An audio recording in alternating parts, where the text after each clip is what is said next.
Les comento un poco por qué es que este es un pasaje complejo y complicado. Una más, Luey.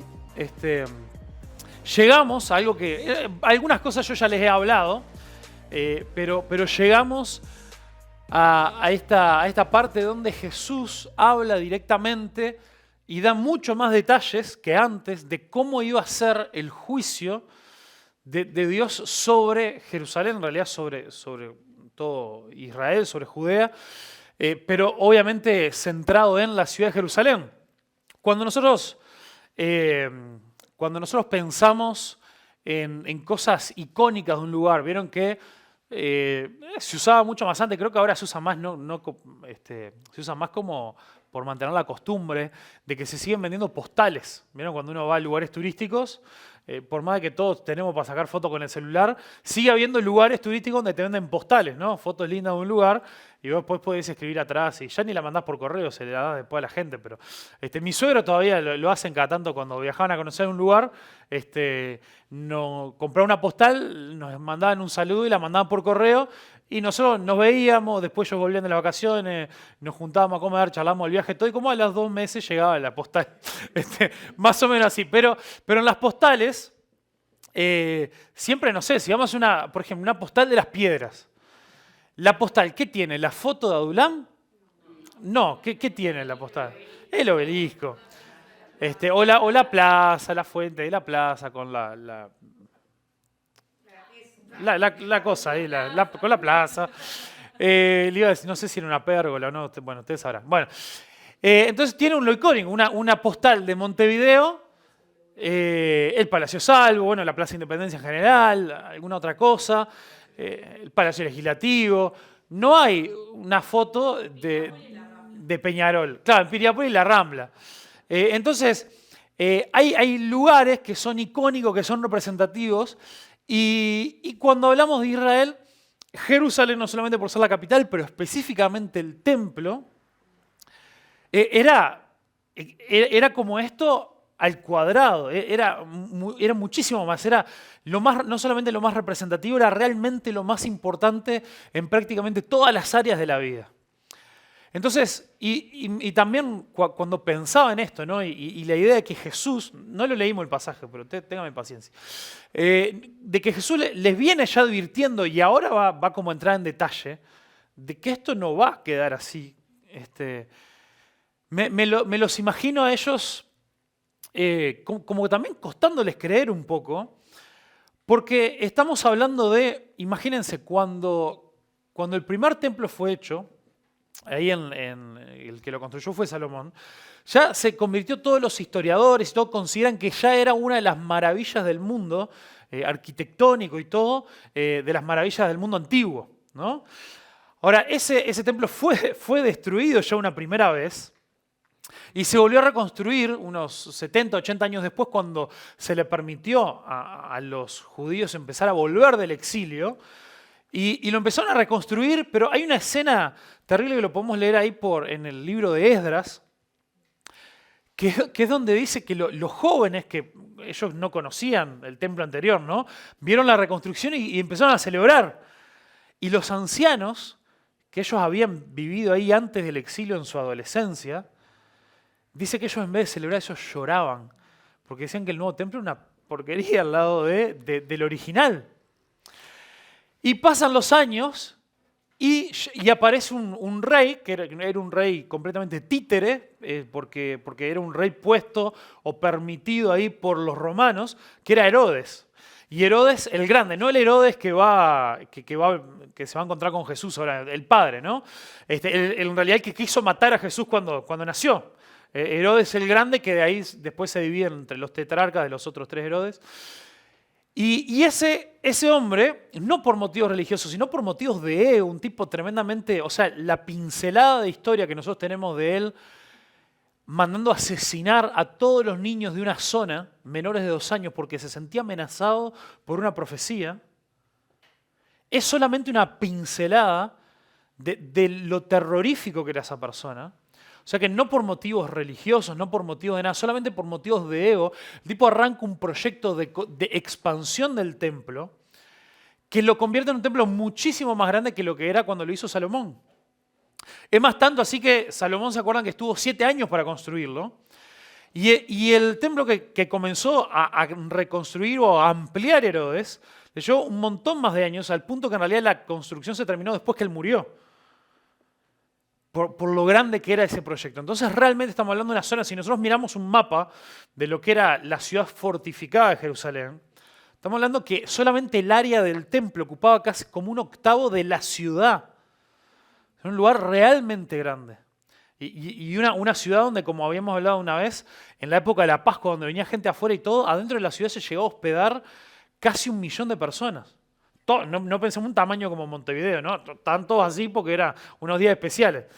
Pero en realidad, realmente era un lugar enorme y se les hacía imposible para ellos pensar que de nuevo se podía llegar a perder ese lugar, y menos aún con lo grandioso que es ahora. Hace solo unos años se terminó de expandir, de reconstruir, de mejorar, y se les hacía imposible pensar eso. Y por eso es que comienza ahí en el versículo 5 y dice: y a unos que hablaban de que el templo estaba adornado de hermosas piedras y ofrendas votivas, dijo Jesús: en cuanto a estas cosas que veis, días vendrán en que no quedará piedra sobre piedra que no sea destruida. Y le preguntaron diciendo: Maestro, ¿cuándo será esto? ¿Y qué señal habrá cuando estas cosas estén para suceder? Entonces él dijo: mirad que no seáis engañados, porque vendrán muchos en mi nombre diciendo: yo soy el Cristo, y el tiempo está cerca, mas no vayan en pos de ellos. Y cuando oigan de guerras y de sediciones, no se alarmen, porque es necesario que estas cosas acontezcan primero, pero el fin no llegará inmediatamente. Entonces les dijo: se levantará nación contra nación y reino contra reino, y habrá grandes terremotos, y en diferentes lugares hambres y pestilencias, y habrá terror y grandes señales del cielo. Pero antes de todas estas cosas os echarán mano, y os perseguirán, y os entregarán a las sinagogas y a las cárceles, y serán llevados ante reyes y ante gobernadores por causa de mi nombre. Y esto les será ocasión para dar testimonio. Propongan en sus corazones no pensar de antemano qué habéis de responder en su defensa, porque yo les daré palabra y sabiduría, la cual no podrán resistir ni contradecir todos los que se opongan. Mas serán entregados aún por vuestros padres y hermanos, parientes y amigos, y matarán a algunos de vosotros, y serán aborrecidos por causa de mi nombre, pero ni un cabello de su cabeza perecerá. Con vuestra paciencia ganarán vuestras almas. Pero cuando vean a Jerusalén rodeada de ejércitos, sabed entonces que su destrucción ha llegado. Entonces los que están en Judea huyan a los montes, y los que en medio de ella váyanse, y los que están en los campos no entren en ella. Porque estos son los días de retribución, para que se cumplan todas las cosas que están escritas. Mas ay de las que están embarazadas o encintadas, y de las que críen en aquellos días, porque habrá gran calamidad en la tierra, e irá sobre este pueblo, y caerán a filo de espada y serán llevados cautivos a todas las naciones, y Jerusalén será hollada por los gentiles, hasta que los tiempos de los gentiles se cumplan. Bueno, fuerte esto, ¿no? La advertencia. Y quizás los que están ahí siguiendo sus Biblias ven que Jesús sigue hablando, pero eso vamos a seguir la semana que viene, por cosas que le voy a explicar la semana que viene, por qué cortamos acá. Pero acá básicamente Jesús, ¿se acuerdan lo que vimos la semana pasada, no? Vimos, para la mayoría fue como reentender un poco esa escena que habíamos visto, ¿no? de la viuda dando, y como vimos que Jesús en realidad señala de esa mujer está dejando todo mientras otros, que son los que ganan de este sistema corrupto, dan de lo que les sobra.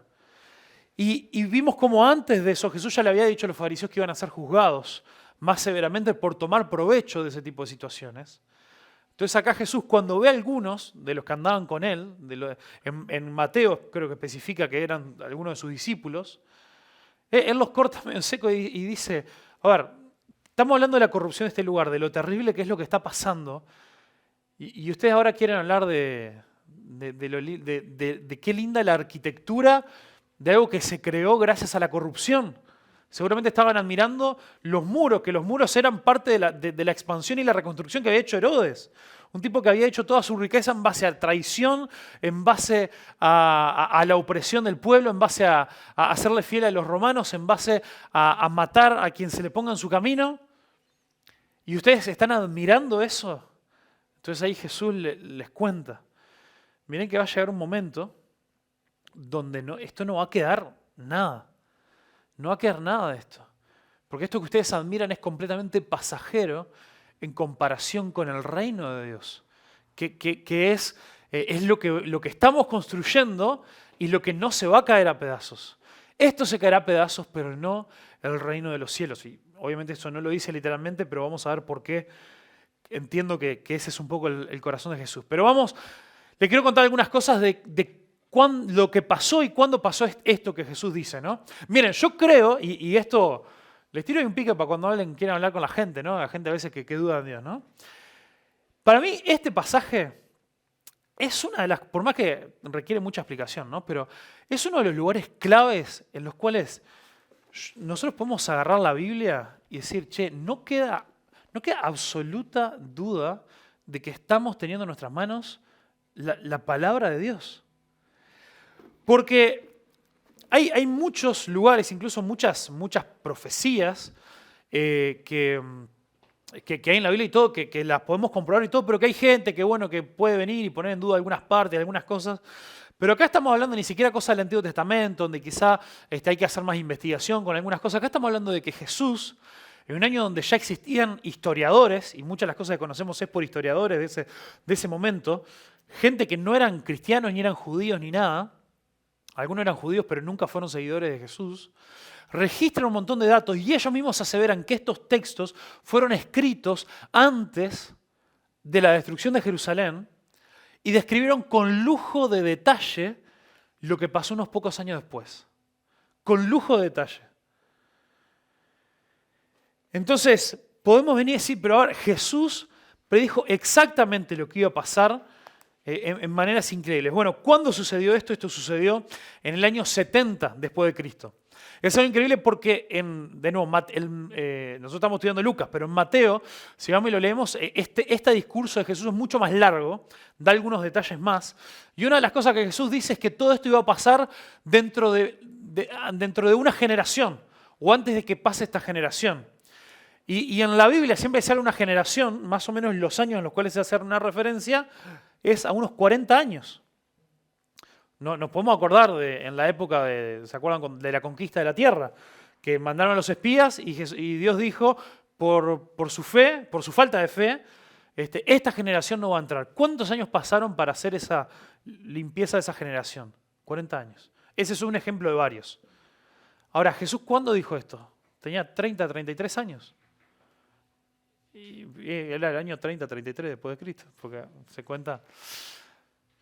Y esto pasó exactamente 40 años después. Entonces, ¿cómo fue lo que pasó políticamente en ese momento? 40 años de que Jesús muriera y resucitara. Esto comenzó a consecuencia de una gran revuelta judía. Y esto de la gran revuelta judía no es casualidad porque un poquito más adelante Jesús dice que va a haber muchos que vengan diciendo ser el Mesías.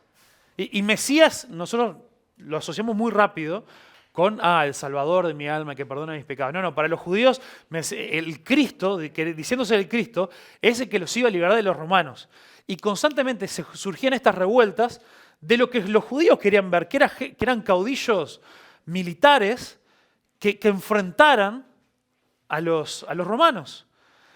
Entonces, a consecuencia de una de estas revueltas judías, que se ve que fue una que agarró bastante fuerza, comenzó una guerra entre los romanos y los judíos, si bien era un territorio ocupado, pero como los judíos comenzaron a ganar terreno, comenzó una guerra que duró 4 años.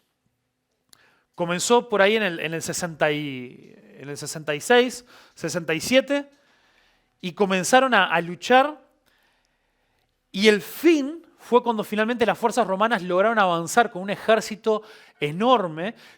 Algunos historiadores creen que puede haber sido uno de los ejércitos fuera de la época moderna, fuera de hablar de la Primera, Segunda Guerra Mundial, pero uno de los ejércitos movilizados más grandes de toda la historia, en todas las guerras jamás grabadas en la historia.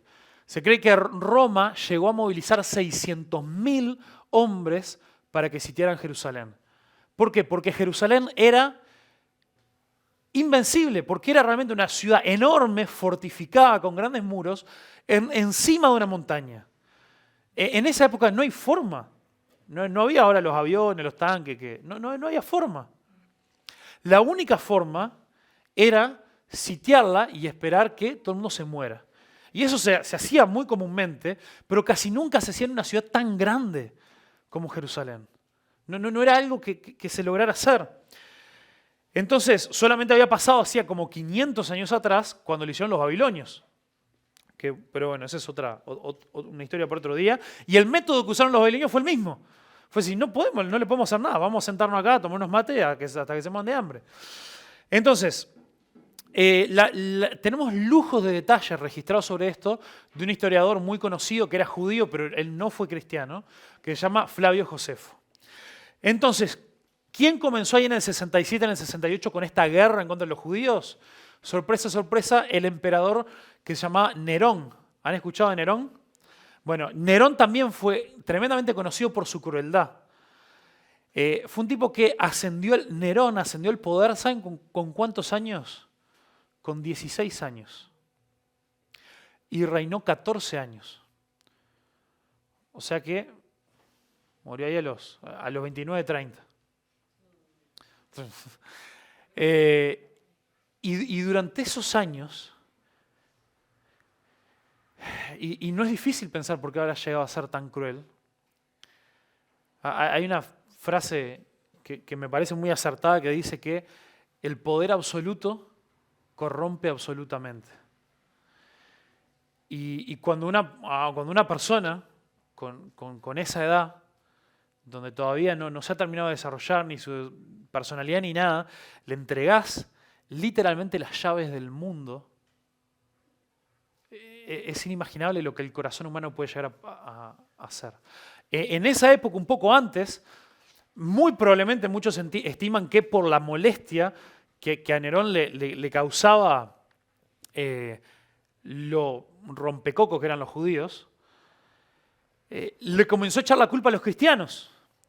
Y de nuevo, muchos historiadores, esto no son conclusiones cristianas, esto por fuera, cosa de la historia, muchos están prácticamente de acuerdo de que el causante de un enorme incendio que casi acaba con la ciudad de Roma fue el mismo Nerón, y él lo que hizo fue echarle la culpa a los cristianos para tener una excusa pública con la cual comenzar a perseguirlos como nunca antes. Ellos ya eran perseguidos de antes, pero a partir de ese entonces comenzaron a ser grandemente perseguidos mucho más. Comenzaron a ser atribulados en gran manera. Entonces, comenzó, pero Nerón lo mataron en medio de esta guerra. O sea que él no llegó a la destrucción de Jerusalén.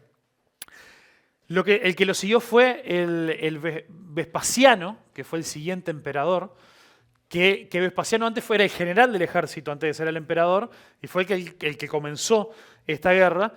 Y el que terminó ahí en el año 70 fue Tito, que después también se convirtió en emperador unos años más adelante.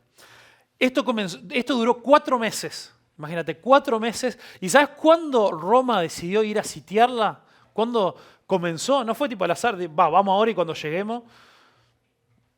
Calcularon todo para llegar con el ejército en la celebración de la Pascua. ¿Saben por qué? Porque en la Pascua era el momento del año donde todo el mundo venía a Jerusalén. Y el cálculo militar de ellos fue, si nosotros llegamos en el momento donde hay más gente en Jerusalén y los atrapamos ahí, más rápido se van a quedar sin comida. Y más rápido se van a morir de hambre y más rápido se van a dar por vencidos.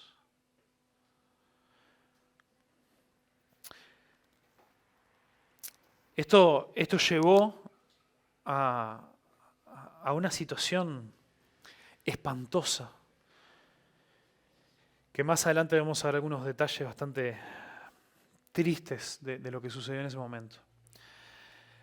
Finalmente, después de esos 4 meses, entre el hambre y la debilitación, en 4 meses tuvieron tiempo de ir construyendo rampas, grandes rampas, no con escaleras, sino con tierra, que iban ascendiendo los varios metros de altura de la ciudad de Jerusalén, hasta que pudieron entrar ya con todo el mundo ahí debilitado.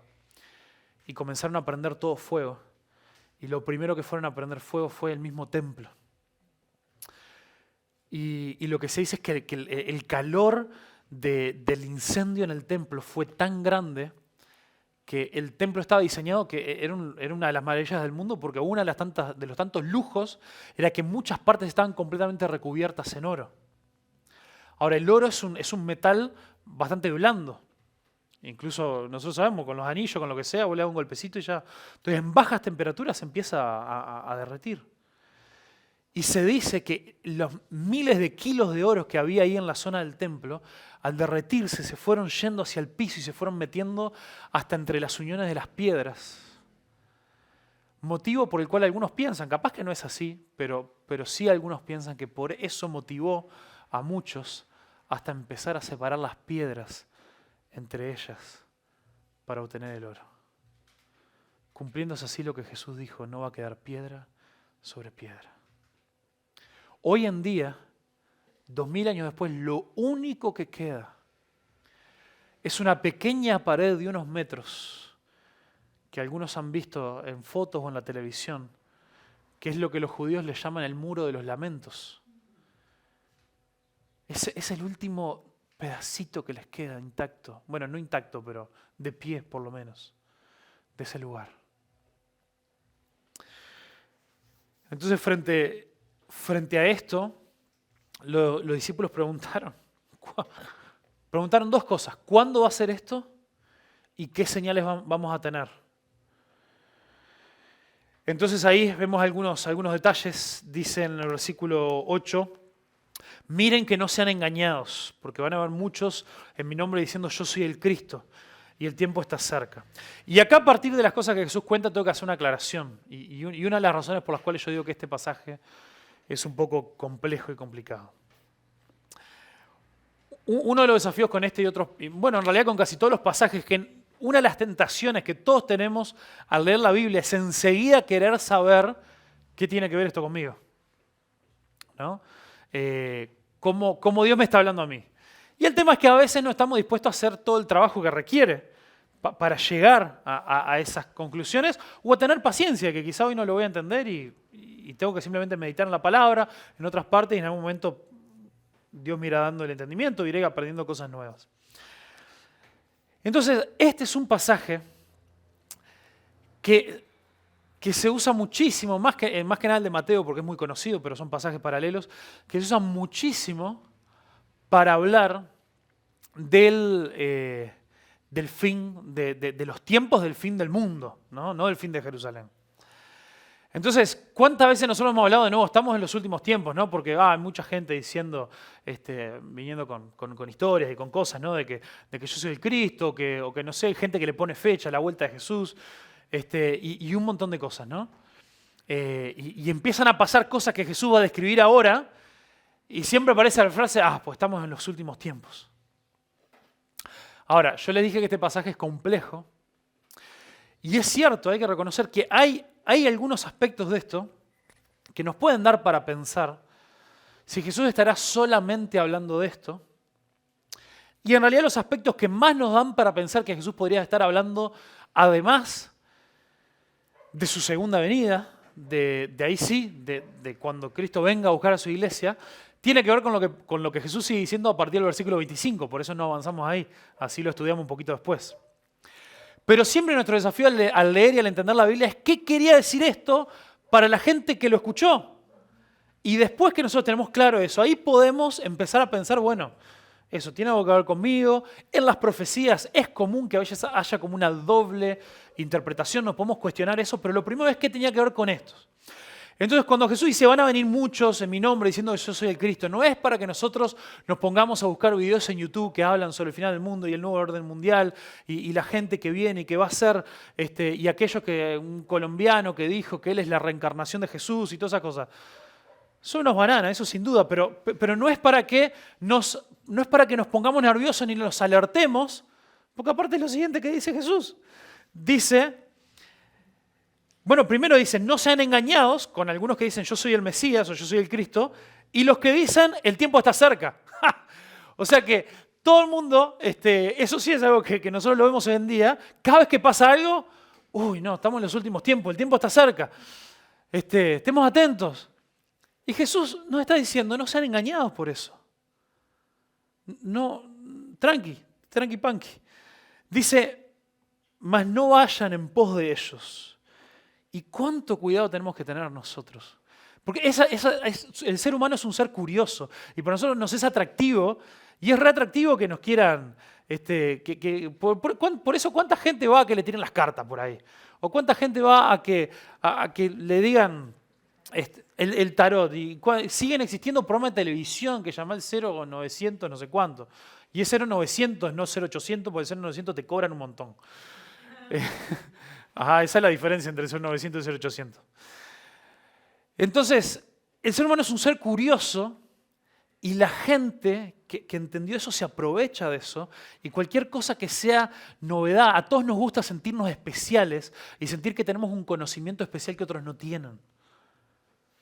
Por lo tanto, cuando aparece gente diciendo cosas que pareciera que el resto pareciera no entender, a la gente le parece algo atractivo. Y Jesús nos dice, no vayan con ellos. Y mirá qué interesante. Otro disparador de videos virales en YouTube y del fin del mundo y todo lo demás es cuando oigan de guerras y de sediciones, que son como rebeliones. No se alarmen. Jesús nos está diciendo, cuando oigan de guerras, no se alarmen. ¿Por qué? La guerra no es nada especial. La guerra es el común. Lo que es raro es tiempo de paz. Lo raro es el tiempo de paz en la historia. ¿Por qué? Lo que hemos hablado siempre, porque el corazón del hombre lo que produce es conflicto. Y hombres pecadores que gobiernan naciones van a entrar en conflictos con otros.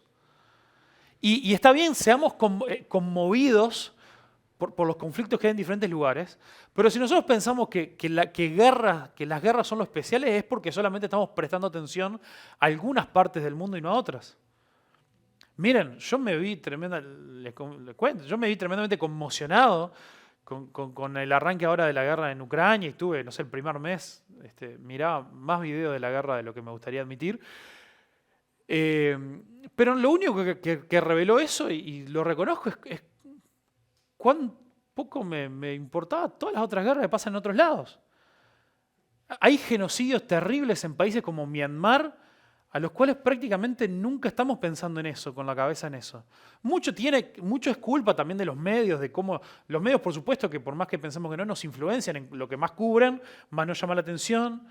Hay cosas también de cultura, ¿no? Yo me enganché mucho con videos sobre Ucrania porque la mayoría de las cosas están en inglés y más o menos ahí lo sigo y todo. Y bueno, y capaz que guerras en los países árabes o en Myanmar, en Asia, ¿cómo? Es la moneda corriente y esas cosas no son tan traducidas y son en idioma que uno no lo puede seguir y como que va perdiendo interés. Cuanto más común es una situación, uno más se acostumbra a eso. Pero lo normal en la historia es que siempre haya algún tipo de guerra. Y Jesús dice, no se alarmen por eso. Porque es necesario que estas cosas acontezcan primero, pero el fin no será inmediatamente. Bueno, y acá tenemos acá aparece una palabra que es clave en todos los problemas que nos puede generar este pasaje hasta el final del capítulo, que es, ¿qué cuerno quiere decir Jesús con el fin? A nosotros hablamos del fin y todo el mundo empieza a hablar de el fin del mundo, el fin de no sé qué. En este contexto Jesús nos está dejando claro, por lo que Él comenzó a decir, por la pregunta de los discípulos, que para él el fin es el fin del tiempo de los judíos. Porque pensemos en las repercusiones de esto.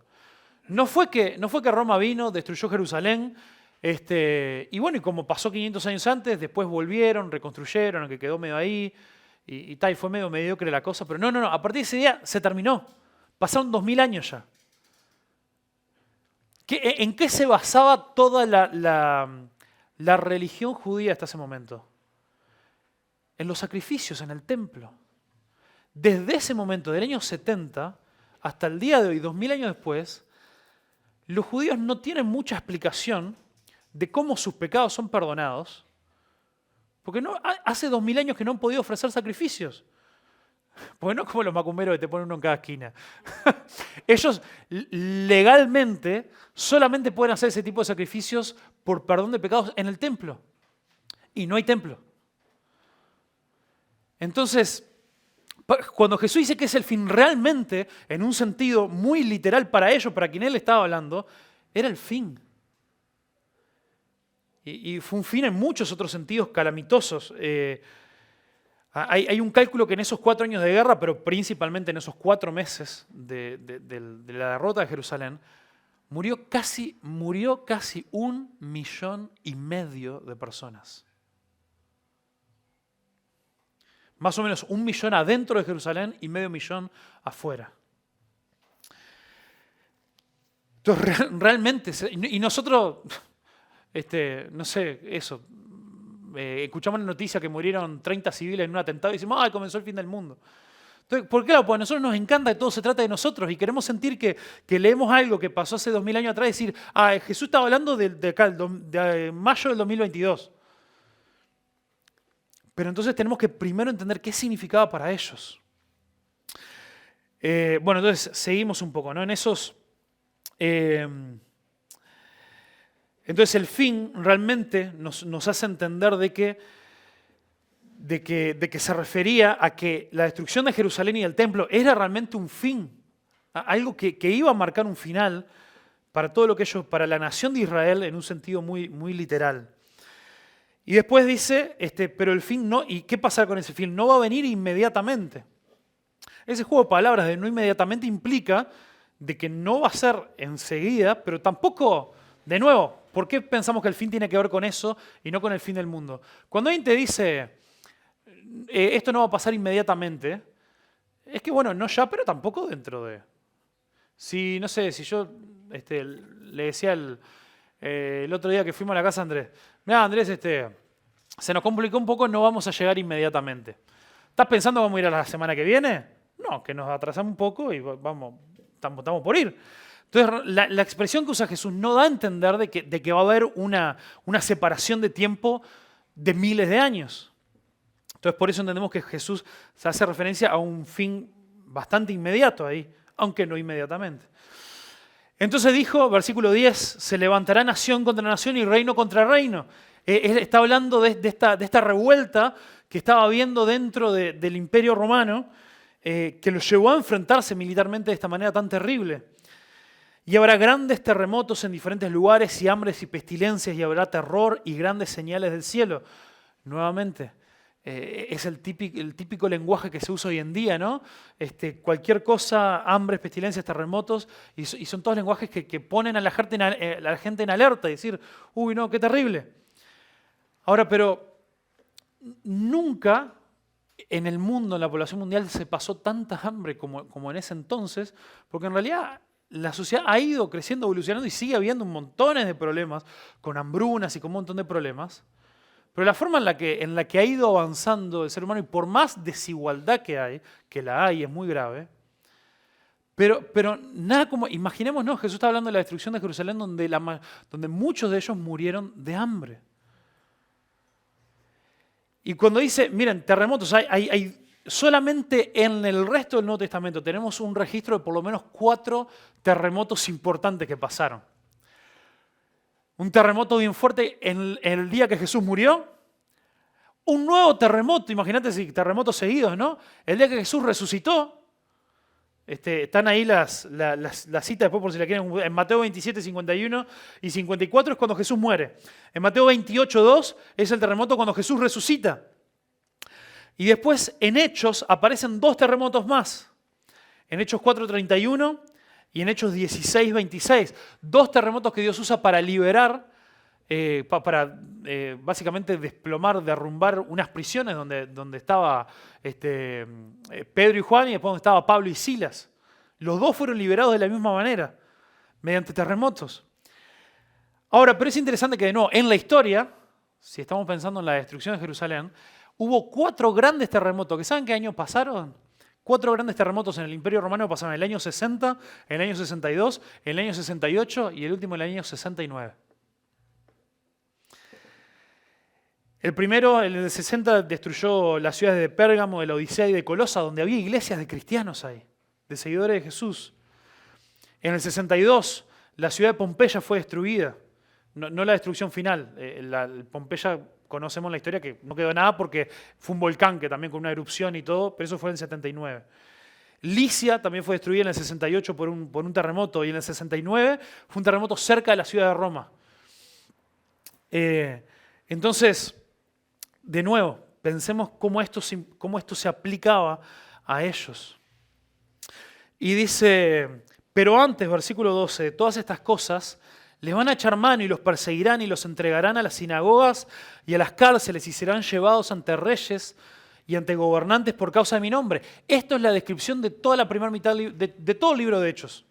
Después de Pentecostés, lo único que les pasaba a los apóstoles era, predicaban, vas preso. Predicá, vas preso. No hables más. No, pero nosotros tenemos que obedecer a Dios antes que los hombres. Latigazo, latigazo, latigazo. Vas preso. Y Jesús les está avisando que esto era lo que les iba a pasar. Y esto pasó todo antes de ese fin, de esa destrucción. Y dice, y esto les será ocasión para dar testimonio. Uno de los casos más tremendos de esto es que cuando están a punto de matar a Pablo, creo que era en Éfeso. ¿Se acuerdan que en un momento lo estaban matando a Pablo y él dice, che, pero yo soy un ciudadano romano, no soy un judío cualquiera. Ustedes no me pueden tratar así. Y ahí dice, opa, pará, a ver, mostrame la cédula. Y entonces los ciudadanos romanos tenían derecho a un juicio. No los podían asesinar porque sí. ¿Y él por qué hace eso? Porque él tenía la esperanza de poder llegar a Roma para poder predicar ahí. Y frente a uno de los gobernantes a los que Pablo le predicó, uno le dijo, por poco, viene ahí el final del libro de Hechos, por poco me convences. Porque Pablo había entendido de que todos estos sufrimientos eran con el fin de que ellos pudieran testificar, porque Jesús mismo se lo había dicho a los discípulos y él lo había escuchado de ellos. Esto será para hacer testimonio. Y miren qué tremendo también, esto describe el libro de los Hechos, ni que Lucas mismo lo hubiera escrito. Propongan en sus corazones no pensar desde antemano cómo han de responder en su defensa, porque yo les voy a dar palabra y sabiduría, la cual no podrán resistir ni contradecir todos los que se opongan. Ellos no podían prepararse mucho porque no sabían cuándo los iban a meter presos. Un discurso tremendo. El primer mártir, Esteban, mientras lo estaban a punto de apedrear, él se pone a hablar y a predicar y dio un discurso increíble en el cual realmente mucha gente fue afectada por eso, pero terminó siendo asesinado mientras él predicaba, mientras el Espíritu Santo le daba palabra. Y solamente alguien a quien el Espíritu Santo está guiando puede estar hablando de esa manera mientras está siendo amenazado de muerte y mientras después lo están asesinando. Una obra sobrenatural del Espíritu de Dios sobre estas personas y que Dios sigue haciendo con un montón de hermanos que están siendo perseguidos en este momento a lo largo de todo el mundo y que Dios les da las fuerzas para resistir y para enfrentar estas cosas. Versículo 16, mas serán entregados aún por vuestros padres y hermanos y parientes y amigos y matarán a algunos de ustedes. Jesús dijo que él había, en Mateo 10, 34, Jesús fue que dijo que él vino a poner espada entre padre e hijo, madre e hija, suegra y nuera, porque él sabía que el evangelio, los que decidían seguir el evangelio, iba a traer conflictos familiares. Y algunos incluso iban a ser traicionados por su propia familia. Entonces, vemos ahí, avanzamos y Y vemos, dice, algunos de ustedes van a morir. La mayoría de los apóstoles murieron como mártires por dejarlo, por entregarlo todo hasta ser, para poder predicar y para poder compartir. Y ahora dice, y bueno, y ahí parece que Jesús se contradice, porque en el versículo 18 dice, pero ni un cabello de su cabeza perecerá. O sea, algunos de nosotros vamos a morir, pero nuestro pelo va a estar así, sin frizz. Lo que quiere decir ahí Jesús, nos está hablando de que su protección, su cuidado, es algo que va mucho más allá de nuestro físico, de nuestra muerte. Porque enseguida dice en el 19, con su paciencia ganarán sus almas. O como dice en otros pasajes, el que perseverare hasta el final será salvo. Y dice, ustedes no se preocupen, porque la enseñanza de la Biblia es que quien ha puesto su fe en Jesús es Dios mismo quien nos ayuda a perseverar hasta el final, sin importar las circunstancias, sin importar cuánto te persigan, sin importar cuánto sufras. Dios te da la fuerza que vos necesitas para perseverar hasta el final y soportar cualquier circunstancia en tu vida por más que sufras. Y en el caso de estos hermanos, aún dando su vida por el Evangelio. Y ahí, versículo 20, viene un gran pero. Y acá Jesús entra en algunos detalles tremendos, ¿no? Este pero, ahora nos habla, bueno, ahora sí, veníamos hablando de lo que iba a pasar antes del fin. En el fin, dice, veréis a Jerusalén rodeada de ejércitos. Sabed entonces que su destrucción ha llegado. Entonces los que estén en Judea era como el departamento de la provincia donde estaba Jerusalén, ¿no? O sea, los que no estén en la ciudad, pero estén ahí en la vuelta, dice, huyan a los montes. Y los que estén en medio de ella, ¿en medio de qué? De la ciudad, salgan, váyanse.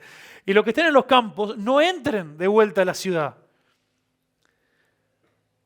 Y esto es tremendo, Jesús le está dando tips de supervivencia a los discípulos.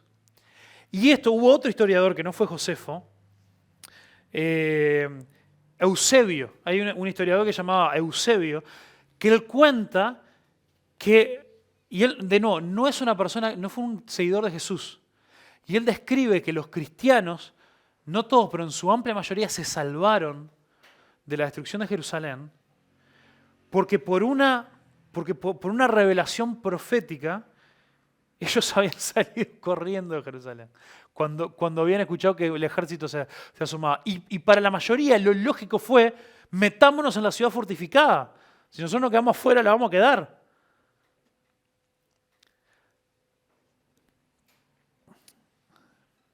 Entonces, y el versículo 22 dice, porque estos son los días de retribución, para que se cumplan todas las cosas que están escritas. ¿Qué es la retribución? La retribución es la venganza de Dios.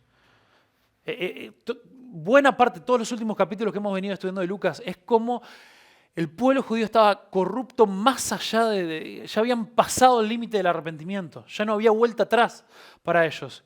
¿Y cuál iba a ser el sello de su sentencia? ¿Cuál iba a ser el peor de sus pecados? Crucificar al mismísimo Hijo de Dios. Iban a ser culpables del peor pecado que se haya cometido en toda la historia de la humanidad. Y con eso iban a sellar su sentencia. Y este día de la retribución y dice que se cumplan todas las cosas que están escritas. No está hablando de esto que está escrito, está hablando del Antiguo Testamento. Y en el Antiguo Testamento se habla de esto, es lo que en el Antiguo Testamento se conoce como el Día del Señor. Y el Día del Señor no está hablando del domingo, ¿no? Está hablando del Día del Señor grande y terrible y temible. Lo habla, por ejemplo, en Joel capítulo 2, en Miqueas 3:12, en Jeremías 6. Habla específicamente de cómo iba a ser la destrucción del pueblo por su rebeldía.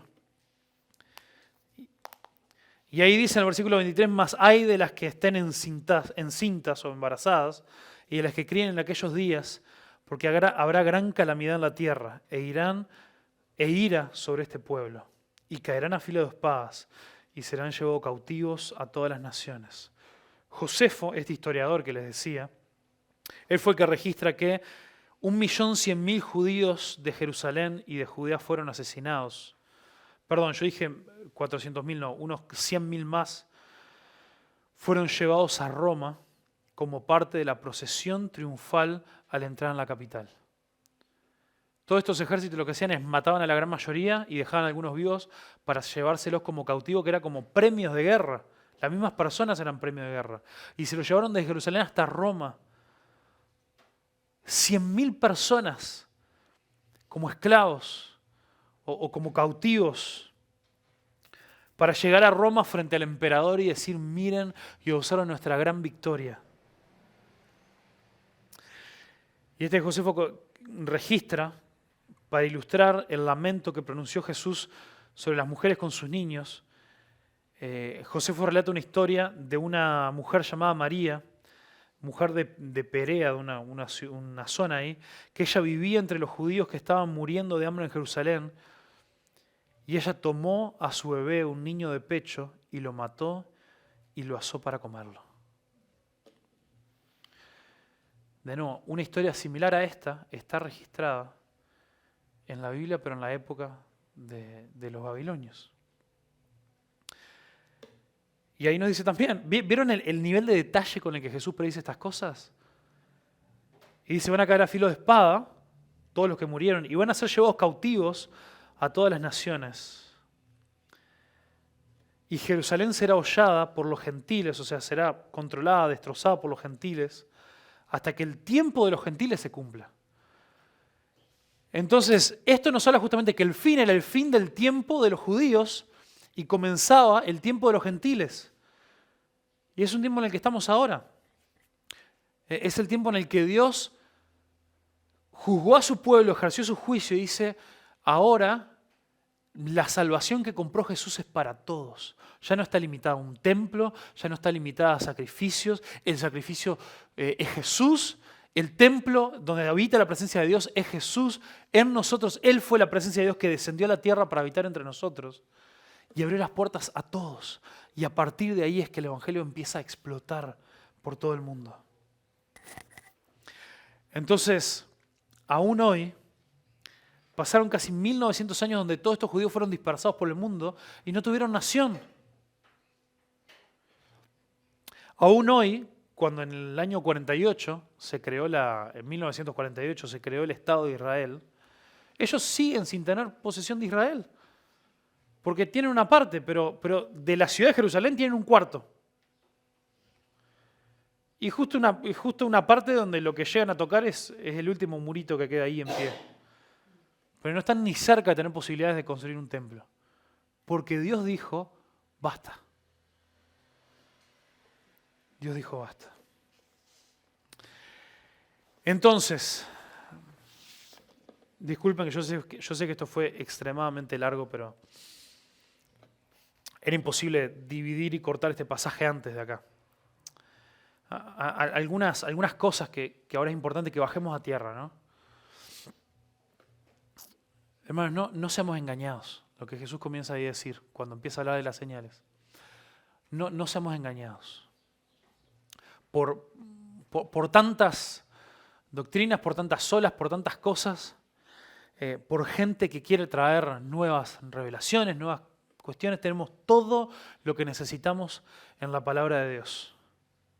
Y por supuesto que a veces, y en eso nos vamos a meter más capaz el domingo que viene, puede haber diferentes opiniones que todas pueden ser válidas sobre cómo interpretar algunas cosas, pero en lo que tiene que ver con lo esencial de nuestra fe, no nos dejemos engañar. En este momento, en este mundo, y principalmente entre los cristianos, lo vemos mucho en otros países y a nosotros se nos pegan algunas cosas. Los cristianos en muchos lugares, yo lo veo mucho porque sigo mucho las noticias de ahí en Estados Unidos, se están agarrando de muchos mesías falsos, muchos políticos que vienen con promesas de que ellos son los representantes de Dios que van a traer los cambios que ellos están buscando. Y han dejado al Mesías de verdad, han dejado a Cristo para seguir a hombres. Nosotros corremos el mismo peligro. Corremos el mismo peligro en la política, corremos el mismo peligro en la religión, corremos el mismo peligro en la gente a la que nosotros valoramos y el tipo de valor que le damos a ciertas relaciones. Pensar que vamos a encontrar mesías salvadores en cualquier otra cosa por fuera de Jesús. No te dejes engañar. La segunda lección que esto nos puede dejar a nosotros: perseveremos hasta el final a pesar de cualquier circunstancia que vos estés pasando. Porque tenemos un gran ejemplo de esta iglesia que comenzó en esos primeros años, que ellos sí que vivieron la gran tribulación y ellos perseveraron hasta el final. ¿Por qué? ¿Porque eran unos cra? No. Perseveraron hasta el final porque Dios los sostuvo. Y si Dios los pudo sostener a ellos, ¿cómo no nos va a sostener a nosotros? Tercer cosa, Dios nos ve. Dios nos ve.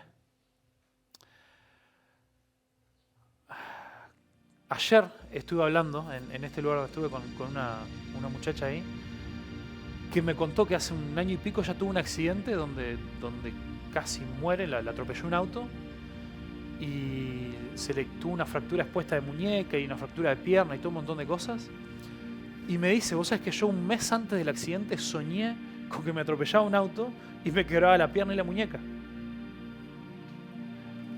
Y hablábamos, ¿no? de cómo muchas de estas... Dios permite que a veces, no todo el mundo va a tener ese tipo de sueños, de visiones, lo que sea, pero Dios a veces elige hacerlo. ¿Y cuál era el propósito? ¿De que ella anduviera con más cuidado por la calle así no le chocaba un auto? No, sí. Le estaba avisando, mirá, te va a pasar esto. Pero es el hecho de decir, Dios nos ve, estas cosas no están fuera del control de Dios, no están fuera de nuestro sufrimiento, nuestras cosas. Él lo conoce y Él lo permite, Él lo sabe y Él nos está cuidando para que a pesar de las terribles circunstancias que nos toque pasar, sabemos que Él está ahí con nosotros y Él está obrando un mayor propósito, que aunque no lo vemos, tenemos la seguridad de que Él está detrás de eso. Cuarta cosa importantísima de este pasaje, Dios hace justicia. Dios fue muy paciente con el pueblo de Israel, muy paciente, miles de años de paciencia, de sus injusticias, de su pecado, de su rebelión. Fue muy paciente. Pero hay un tiempo donde Dios dice, hasta acá, basta, se terminó. Entonces, como hemos hablado muchas veces de la justicia de Dios, esto nos tiene que traer aliento y nos tiene que traer un temor reverente. Aliento de que en aquella situación en la que nos sentimos impotentes, de la injusticia, de las cosas que pareciera que no podemos hacer nada al respecto. Tranquilo que cuando Dios se quiere encargar, Él se encarga. Y un temor reverente cuando nosotros comenzamos a caminar en rebeldía y le comenzamos a dar la espalda a Dios. Va a haber consecuencias. Va a haber consecuencias. Pero Dios es paciente y espera que nos arrepintamos. Padre, te alabamos, Señor, por tu palabra, por estos textos que son difíciles en todos los sentidos, hasta por las cosas que nos cuentan, que nos dicen, y también porque requieren un trabajo extra, Señor, para saber qué lecciones hay para nuestra vida de un hecho histórico que ocurrió hace casi 2000 años. Pero gracias, Dios, porque el cielo y tierra pasarán, pero tu palabra no pasará. Así que te alabamos, Señor, te bendecimos. Te pedimos que hoy volvamos a nuestras casas a celebrar y a saludar a nuestras madres y a disfrutar de este día, recordando estas cosas en nuestra mente y en nuestro corazón, recordando que vos sos justo, recordando que vos nos ves y te importa, recordando que vos conocés nuestro pasado, nuestro presente y nuestro futuro. Recordando, Señor, que no nos tenemos que dejar engañar por cualquier cosa, que tenemos que avanzar firme en las verdades que hemos creído y en aquellas cosas que son claras en tu palabra. Y sabiendo que en cualquier cosa que pueda venir en contra de nosotros, vos nos sostendrás hasta lo último. En el nombre de Jesús. Amén.